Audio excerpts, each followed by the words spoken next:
ఆ రోజు 1,00,000 మంది వరి రైతులతోని మనం ధాన్యం కొనుగోలు చేస్తే ఈరోజు 1,70,000 మంది వరి రైతుల నుంచి మన కాంగ్రెస్ ప్రభుత్వం వరి ధాన్యం కొనుగోలు చేసిన విషయం మనం చేస్తున్నా.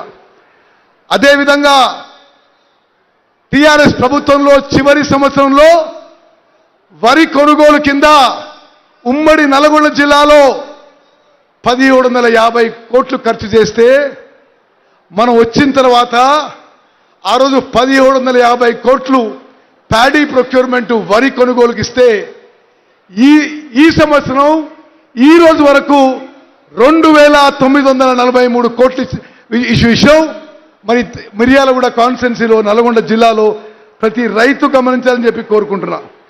అదేవిధంగా మిత్రులారా, మీ ఎమ్మెల్యే గారు లిఫ్ట్ ఇరిగేషన్ స్కీమ్స్ గురించి మాట్లాడాడు. ముఖ్యమంత్రి గారు తెలవాలి, 10 ఫిబ్రవరి 2021న ఆనాటి ముఖ్యమంత్రి కల్వకుంట్ల చంద్రశేఖరరావు గారు ఈ ప్రాంతానికి వచ్చి చాలా అట్టహాసంగా Nellikallu lift, Botthulapalem lift, Veerlapalem lift,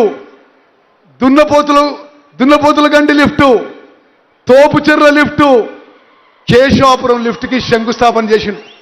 ఎప్పుడు? 10 ఫిబ్రవరి 2021. ఆ రోజు నాకు స్పష్టంగా గుర్తున్నది. ఆ వేదిక నుంచి ఆనాటి ముఖ్యమంత్రి 1.5 సంవత్సరాల్లో ఆ లిఫ్ట్లు పూర్తి చేస్తామని చెప్పిండ్రు.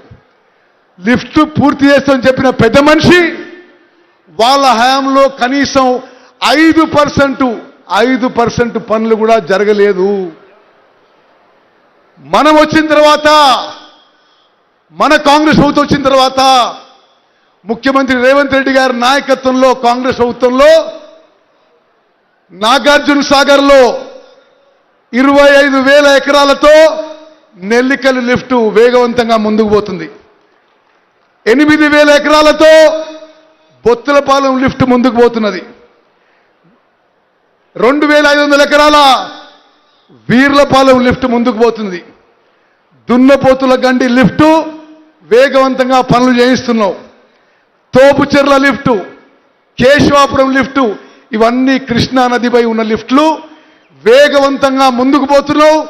సభాముఖంగా ముఖ్యమంత్రి గారి సహకారంతో, వెంకటరెడ్డి గారి సహకారంతో, మీ ఎంపీ గారి సహకారంతో, మీ ఎమ్మెల్యే గారి సహకారంతో ఈ రోజు నుంచి 1 సంవత్సరంలో ఈ లిఫ్ట్లన్నీ పూర్తి చేసి నీళ్లు ఇస్తామని చెప్పి నేను మిర్యాలగూడ కాన్స్టిట్యున్సీకి సభాముఖంగా మాటిస్తున్నా.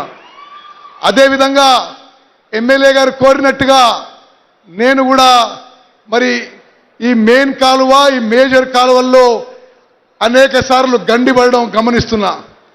తప్పనిసరిగా మిర్యాలగూడ కాన్స్టిట్యున్సీలో ఎన్ఎస్పి మెయిన్ కాలువ, అదేవిధంగా మేజర్ కాలువని సంపూర్ణ స్థాయిలో మరమ్మతులు చేపడతామని చెప్పి నేను మనవి చేస్తున్నా. మరి అక్కలు, చెల్లెలు, అన్నలు, తమ్ముళ్ళు ముగించే ముందు ఒకే విషయం, కాంగ్రెస్ ప్రభుత్వం వచ్చిన తర్వాత కృష్ణా నదీ జలాల విషయంలో గతంలో ఎన్నడూ లేని విధంగా మనం పోరాటం చేసి తెలంగాణ హక్కులు కాపాడుకుంటున్నాం.